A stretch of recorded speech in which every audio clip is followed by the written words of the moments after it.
Hi ಗೆಳೆಯರೆ, ಕೋಲ್ಕತ್ತಾ ಭಾರತ ದೇಶದ ಮೊಟ್ಟ ಮೊದಲನೆಯ ರಾಜಧಾನಿ. ಹೌದು, ನಮ್ಮ ಹಳೆಯ ರಾಜಧಾನಿ ನಮ್ಮ ದೇಶದ ಅದು ಕೋಲ್ಕತ್ತಾ ಆಗಿತ್ತು. ಇದು ಭಾರತದ ಪಶ್ಚಿಮ ಬಂಗಾಳದ ಈಗ ರಾಜಧಾನಿಯಾಗಿದೆ. ಇದು ನಮ್ಮ ದೇಶದ ಅತಿ ದೊಡ್ಡ ನಗರಗಳಲ್ಲಿ ಒಂದಾಗಿದೆ. ಇದು ಶ್ರೀಮಂತ ಇತಿಹಾಸ, ಸಂಸ್ಕೃತಿ ಮತ್ತು ರೋಮಾಂಚಕ ಬೌದ್ಧಿಕ ಕಲಾತ್ಮಕ ದೃಶ್ಯಕ್ಕೆ ಹೆಸರುವಾಸಿಯಾಗಿದೆ. ಕೋಲ್ಕತ್ತಾದ ಕುರಿತು ಕೆಲವು ಪ್ರಮುಖ ಮಾಹಿತಿಗಳನ್ನು ನಿಮಗೆ ತಿಳಿಸುತ್ತೇನೆ. ಬನ್ನಿ ವಿಡಿಯೋನ ಸ್ಟಾರ್ಟ್ ಮಾಡೋಣ. ಕೋಲ್ಕತ್ತಾ ನಮ್ಮ ಪೂರ್ವ ಭಾರತದ ಹೂಗ್ಲಿ ನದಿಯ ಪೂರ್ವ ದಂಡೆಯಲ್ಲಿದೆ. ಕೋಲ್ಕತ್ತಾವನ್ನು ಸಿಟಿ ಆಫ್ ಜಾಯ್ ಮತ್ತು ಭಾರತದ ಸಾಂಸ್ಕೃತಿಕ ರಾಜಧಾನಿ ಎಂದು ಕರೆಯುತ್ತಾರೆ. ಕೋಲ್ಕತ್ತಾದಲ್ಲಿ ಅಧಿಕೃತವಾಗಿ ಬಂಗಾಳಿ ಭಾಷೆಯನ್ನು ಮಾತಾಡುತ್ತಾರೆ ಮತ್ತು ಇಲ್ಲಿ ಹಿಂದಿ ಮತ್ತು ಇಂಗ್ಲಿಷ್ ಭಾಷೆಯನ್ನು ವ್ಯಾಪಕವಾಗಿ ಬಳಸುತ್ತಾರೆ. ಇನ್ನು ಕೋಲ್ಕತ್ತಾದ ಜನಸಂಖ್ಯೆ ಮೆಟ್ರೋಪಾಲಿಟನ್ ಪ್ರದೇಶದಲ್ಲಿ 14 ಮಿಲಿಯನ್ಗಿಂತಲೂ ಹೆಚ್ಚಾಗಿದೆ. ಇನ್ನು ನೀವು ಕೋಲ್ಕತ್ತಾಗೆ ಪ್ರವಾಸಕ್ಕೆ ಹೋದರೆ ನೀವು ಅಲ್ಲಿ ಏನೆಲ್ಲ ನೋಡಬಹುದು, ಬನ್ನಿ ಅಲ್ಲಿಯ ಪ್ರಮುಖ ಆಕರ್ಷಣೆಗಳ ಬಗ್ಗೆ ನಿಮಗೆ ತಿಳಿಸುತ್ತೇನೆ. ಮೊದಲನೆಯದು ವಿಕ್ಟೋರಿಯಾ ಸ್ಮಾರಕ. ಇದು ವಿಕ್ಟೋರಿಯಾ ರಾಣಿಯ ಒಂದು ಸಮರ್ಪಿತವಾದ ಒಂದು ಭವ್ಯವಾದ ಅಮೃತಶಿಲೆಯ ಒಂದು ಕಟ್ಟಡ ಮತ್ತು ವಸ್ತು ಸಂಗ್ರಹಾಲಯ. ಇಲ್ಲಿ ನೀವು ಭೇಟಿ ಕೊಡಿ, ಇದು ತುಂಬಾ ಒಂದು ಒಳ್ಳೆಯ ಜಾಗ. ಎರಡನೇದು ಹೌರಾ ಸೇತುವೆ.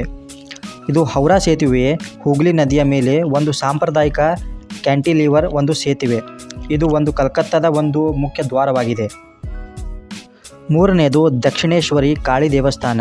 ಇದು ಕಾಳಿ ದೇವಿಗೆ ಸಮರ್ಪಿತವಾದ ಒಂದು ಹಿಂದೂ ಸಾಂಪ್ರದಾಯಿಕ ದೇವಾಲಯ. ಇಲ್ಲಿ ದೇಶ ಅಲ್ಲ ವಿದೇಶದ ಜನ ಬಂದು ಇಲ್ಲಿ ದೇವರ ದರ್ಶನವನ್ನು ಪಡೆಯುತ್ತಾರೆ. ನಾಲ್ಕನೆಯದು ಭಾರತೀಯ ವಸ್ತು ಸಂಗ್ರಹಾಲಯ. ಇದು ಭಾರತದ ಅತ್ಯಂತ ದೊಡ್ಡ ಮತ್ತು ಹಳೆಯ ವಸ್ತು ಸಂಗ್ರಹಾಲಯ. ಇಲ್ಲಿ ವಿವಿಧ ಕಲಾಕೃತಿಗಳು ಮತ್ತು ಅನೇಕ ದೃಶ್ಯಗಳನ್ನು ನೀವು ಪ್ರದರ್ಶಿಸುತ್ತವೆ. ಐದನೇದು ಪಾರ್ಕ್ ಸ್ಟ್ರೀಟ್.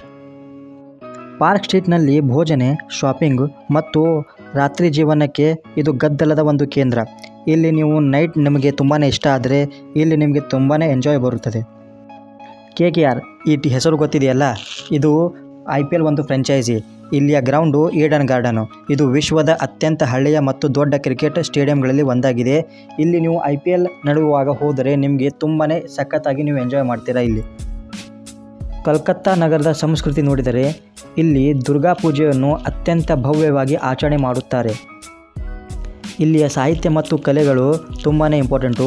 ರವೀಂದ್ರನಾಥ್ ಟ್ಯಾಗೋರ್ ರಂಥ ಸಾಹಿತ್ಯ ದಿಗ್ಗಜರು ಮತ್ತು ಸತ್ಯಜಿತ್ ರೇ ಅವರಂಥ ಚಲನಚಿತ್ರ ನಿರ್ಮಾಪಕರು ಇಲ್ಲಿಯ ಜನ್ಮಸ್ಥಳ. ಹೌದು, ರವೀಂದ್ರನಾಥ್ ಟ್ಯಾಗೋರ್ ಅವರೇ ನಮ್ಮ ದೇಶದ ರಾಷ್ಟ್ರಗಾನವನ್ನು ಬರೆದ ವ್ಯಕ್ತಿ ಇವರು. ಇಲ್ಲಿಯ ಸ್ವಲ್ಪ ತಿನಿಸುಗಳ ಬಗ್ಗೆ ಹೇಳ್ತೇನೆ.